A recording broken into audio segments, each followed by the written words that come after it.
Welcome everyone. I am Andrew Duckworth and I would like to thank you for joining us for our first in a special series of BJJ podcasts on the COVID-19 pandemic. At the time of recording this on Thursday the 9th of April, data from Johns Hopkins University reports that we are approaching 1.5 million confirmed cases of COVID-19 worldwide, with unfortunately now almost 89,000 deaths. Figures for the UK as of today are standing at over 61,000 positive cases and greater than 7,000 deaths, with yesterday sadly our highest daily death total to date, with over 900 deaths. The COVID-19 pandemic is without doubt the most significant healthcare crisis of our generation to date and has led to severe global disruption, like which we have not really seen since the Second World War.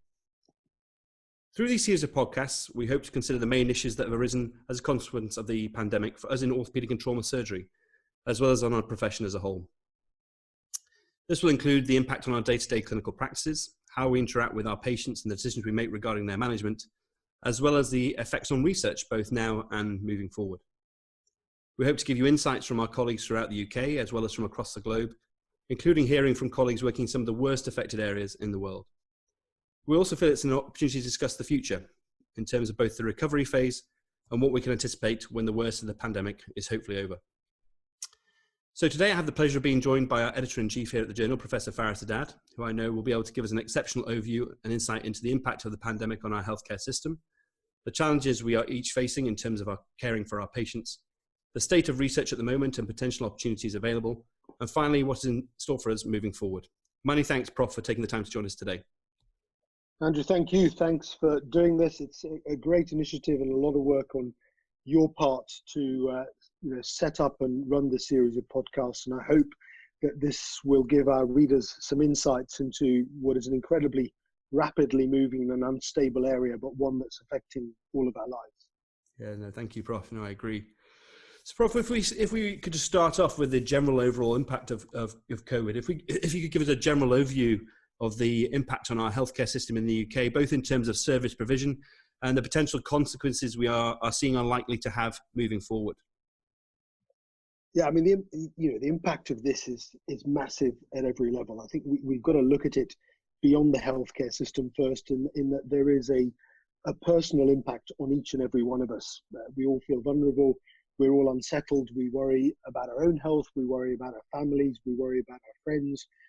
We worry about our workplace and our work colleagues. And we worry that our life is, for a while at least, if not forever, going to be changed by this event. And that is true of the healthcare system as a whole. We have a wonderful healthcare system that we're extremely proud of, but it is going to be really challenged by this pandemic. The reality is that the needs in terms of physician support, in terms of respiratory support, and in terms of intensive care are going to stretch our whole system to a limit and have led to a cascade of changes. The NHS so far has done a wonderful job of standing up to the task, but as we speak today, we probably haven't reached the worst of it in the UK. And if we're learning the lessons from abroad, there are really likely to be tougher times ahead, and these tough times are going to continue for a prolonged period. Yeah. So as a system, the NHS has had to adapt very quickly. It's had to plan much more rapidly than it ever does. And there's a lot to be learned from that, in that we've changed many things about our healthcare system and the way we work at record speed. And that's one of the positives we may be able to take away from this eventually. But the system as a whole has had to focus on one thing. We've had to really turn our energies to the COVID battle. We have, and we can discuss this if you like, tried to preserve emergency surgery, tried to preserve some cancer surgery, but the reality is the system is now geared up to handle COVID surgery, and the government's response, and some very impressive people, Chris Whitty from our institution at UCL, Patrick Vallance, who used to be there, Steve Powis again from London, all are giving this message that the response is being modelled and based around the NHS capacity to cope. Yeah. At the same time, beyond the healthcare system and our little microcosm within trauma and orthopedic surgery, there is the effect on the economy, which is devastating. We look around us and we see an economy that may take many, many years to recover. That's important to all of us individually, but that also will be important for the healthcare system that we want to deliver, for some of the innovations that we are looking at, and for the wider orthopedic space and what we might be offering to our community. Our whole thinking will have changed radically over the last few weeks. No, I totally agree, Prof. And I think like we often our focus has obviously been on the NHS, which it should be, but the economy and a lot of people's lives are affected by this, and it creates other stresses, big stresses that I think we have to be wary of for our patients moving forward, don't we? Absolutely, Andrew. I think there's one thing for non-UK people to realise, which has been quite incredible. It's an amazing thing the NHS has done, which is there is in the UK a dual healthcare system. So for non-UK people, we've got our National Health Service that we're very proud of, and there's also an independent sector, an insured, paid healthcare system. And for this period, the NHS has basically bought out the independent sector, and we spent the last few weeks working out how to use that extra capacity, those people, those beds, those ventilators, in order to help our patients. So it's been really a wonderful effort in that respect. Yeah, no, I totally agree. So, Prof, you sort of alluded to it there. If we just move on slightly, that's sort of the broader view of the NHS. In particular, if we looked at our trauma and orthopaedic services, what do you feel the key consequences and changes that we've had to implement are because of the pandemic? So radical change across all of our services. The elective offering, which is very, very important to most of our day-to-day lives, has basically stopped in the UK. We have, within that, stratified certain things that may need to happen within a few weeks, but some types of reconstruction and so on. But the reality is that elective surgery has come to a standstill. Mm-hmm. We've had to find ways of continuing cancer surgery, both in orthopedics and outside cancer surgery. We've had to be very creative to do that, creating sites that are ring-fenced, relatively clean. Mm-hmm. You can't be completely clean anywhere, really, but relatively clean and supported by people who can still do so, who are not necessarily the ideal people to be on the front line for various healthcare and other reasons. So that capacity for cancer and some capacity for emergency trauma surgery has had to be maintained. And those have been a challenge because they're fighting for the same space, the same anaesthetist, the same intensivist that are needed for the COVID response. So there's been an overall change in our working patterns. Mm-hmm. We've had to revisit how we offer trauma, how we interface with accident and emergency and fractures. And I think that will continue to evolve. The reality is that week on week, we're having to rethink what resource we need to provide outside orthopedics and what resource we continue to use within trauma and orthopedics. So one of the first things we did in London, but also elsewhere, was to give away all our junior doctors, all our in old money house officers, senior house officers, and so on, who still have a general skill set and were incredibly useful straight away to the ITU and ward effort in looking after these patients. And so the consultants have shifted very rapidly into a consultant-led service, seeing patients directly as they come through the door with trauma, offering very selective, rapid trauma surgery. And increasingly, let's talk about staffing first, and then we can move on to exactly what we do. But we're going to give up more registrars, and we are already rotating more consultants to help on the front line, turning patients on ITU, helping with communication with relatives, being scribes on electronic medical records, in general, just supporting the COVID effort. Yeah, absolutely. At the same time, we of course need to continue to offer, cancer orthopedic surgery where that is offered and streamline that, and to offer trauma work and some post-trauma reconstruction. But again, there we've got to really consider very carefully what we're doing and whether it is right for that patient to have an operative intervention or not. We've got to be much more selective as to who has surgery, not just because we've got limited capacity to offer it. We've got consultant-led care and we've got theatres for the time being that may reduce over time, but because the risk of these people contracting COVID in hospital, particularly our elderly population, this seems to be a devastating disease in a very tiny minority of people. But when it does set in and when these patients end up in respiratory distress and ventilated, the outcomes are pretty poor. And absolutely. When we're looking at our fractured neck and femur population or our elderly patients with compromised implants. They're still getting periprosthetic fractures. Those are patients at high risk. Mm-hmm. Yeah, no, absolutely. And in terms of, you sort of alluded to it already, Prof. What do you feel have been, obviously we are losing and continue to lose our junior staff. What do you feel the impacts are going to be in the short and maybe the longer term with regards to training for them? No doubt, we're in a difficult place in that the standard training that they were going to get has been deeply compromised. They are going to have a set period, and it's tough to know how long that period is, where they're not going to be seeing the volume of standard orthopedic surgery they would have seen. Even the volume of trauma is going to be dramatically reduced. We've seen with lockdown a very reduced footfall of injuries and road traffic accidents. So whichever way you look at it, their exposure in orthopedics is going to be reduced, and I suspect many of our trainees will lose several months of training time. We may have to look at that as time lost forever from that perspective, although I think some of them will become more resilient, some of them will get better at decision making, and a lot of them will hopefully reflect on what they've learned so far and come out of this as more rounded trainees and more rounded doctors than they were before. And so when we come to assess their competency at the end of all of this, there may be a silver lining in that some of our trainees will come out as better doctors and better surgeons as a result of the wider perspective that COVID's going to give all of us. No, I totally agree. I think it does. It's such a not really an opportunity, but it's such a unique time, and there are, like you say, there's much to be learned out with our specialty itself, but it rounds us all as medical professionals. So sort of, if we just move on, Prof, then, and talk about research. Obviously, I know, and we all know, that our main efforts at the moment are on the clinical provision of services of care for our patients, and that's everybody's main focus. And a lot of research obviously has either stopped or paused or altered in many ways. But if we move on to that, could you comment on what you feel the impact has been overall on our research, and how we're going to sort of move forward, I suppose, in both the short and the longer term?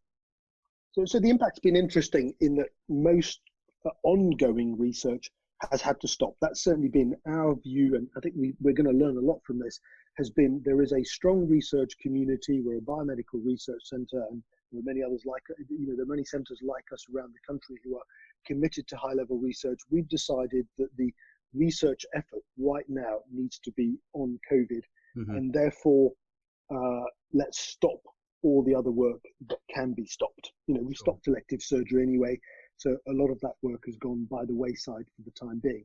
I think that's important, because if you take all these people and all their energy and focus them on one thing, a bit like the reconfiguration of services, it will deliver results at speed that we just don't normally get. A lot of the bureaucracy and the paperwork around research that slows it down, we need to rethink in future, because this has shown us that we can really get going with COVID-based research and move it at breakneck speed. For some of our community, this has been an opportunity to have some space and some time, particularly in this early phase of the disease progression in the UK, where they're catching up with data, writing up work they've not had the opportunity to write up for a while. So we are seeing, and we'll see some of that, and I think that's helpful. Many of us as researchers don't get the headroom to stop, think about our data, think about our research, and so they're producing that work, and it may well change what work they do in future. Absolutely. And some people, of course, within our community are starting to do COVID-based data collection. This is not high-level research yet, but it's interesting work, and we need to look at it. We're learning by experience. We're transferring information in very modern ways at the moment, in very, very rapid ways. But ultimately, we're going to have to get a solid bit of research around really what we should be doing in this space. And this may be a one-off event. This may repeat itself, and we really need to be clear how we're going to be offering trauma surgery and what we're going to do with elective orthopedics moving forward in the face of this. Yeah, absolutely. And what do you, I suppose, related to that, Prof, what do you feel the role of the journal is with regards, ensuring that COVID-related research in particular at the moment, I suppose, is disseminated as quickly as we can do, and also to maintain a quality to it as well? Absolutely. So, the key thing with the journal has always been that we look for and publish methodologically sound research that changes clinical practice. The reality here is that there are some bits of information, some messages that need to be put out there really quickly. And some of those may not be validated as to the strength and to the depth that we would normally expect. So some of that material is going to appear in these podcasts. I think these podcasts are important as the journal's way of relaying information from around the world as this epidemic unravels. We will keep doing these, and we will find other ways of disseminating information as we go, whilst the real underpinning literature comes out. And in the interim, our sister journal, Bone and Joint Open, which is an open access journal, is a much more flexible publication, and it is one in which we are starting to put some COVID-related research. Some of this is just case series, and some of it is opinion and experience, but I think it's useful and it will help our community as a whole as we all face our individual challenges in our centres. Absolutely, Prof. And I think that's sort of that balance we're trying to strike, isn't it? With it, not just in orthopedics, but in all the various specialties in regards to COVID, is that it's trying to maintain that quality of research, but it's difficult as something is evolving and relatively new, isn't it? It's to maintain that high level of evidence or methodology that we're aiming for. Yeah, it's going to take us time to get the level of research and the level of evidence that we really want. But it's also going to open our eyes to thinking laterally to, what is the impact of patients' physiology on their response to COVID? What is the impact of the drugs that they are on?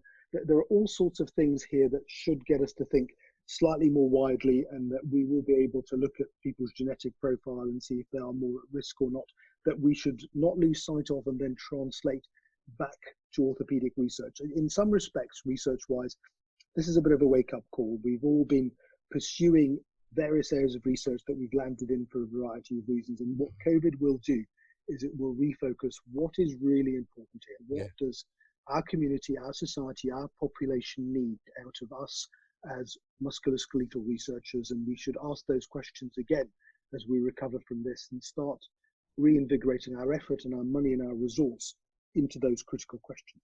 Absolutely. And it sort of that moves on nicely, Prof. I suppose mentioning the future, if we sort of hopefully finish up, I suppose, hopefully on a more positive note if possible, but how do you envisage the future moving forward? I mean, it's hard to predict. I mean, nobody can really predict this, and it's a very dynamic thing that, like you say, as already said, has changes every day. But how do you think we're going to move forward, I suppose, particularly as a specialty, and what challenges do you anticipate we're going to face moving forward? I mean, I think there are lots of challenges we're going to face for several months. The reality is this is not just going to peak and disappear. There will be thousands and thousands of patients that we still need to look after, and there'll be knock-on effects that we need to deal with for a long time. I think, as I've mentioned, I think our resilience is going to be tested. We are going to have to work very differently for a prolonged period, supporting our intensivist and respiratory and other physician colleagues.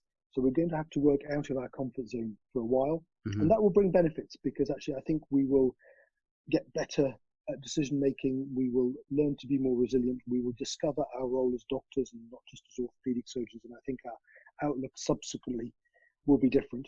And then we need to already start thinking, how we're going to bounce back from this, because the reality is that elective surgery is not optional surgery.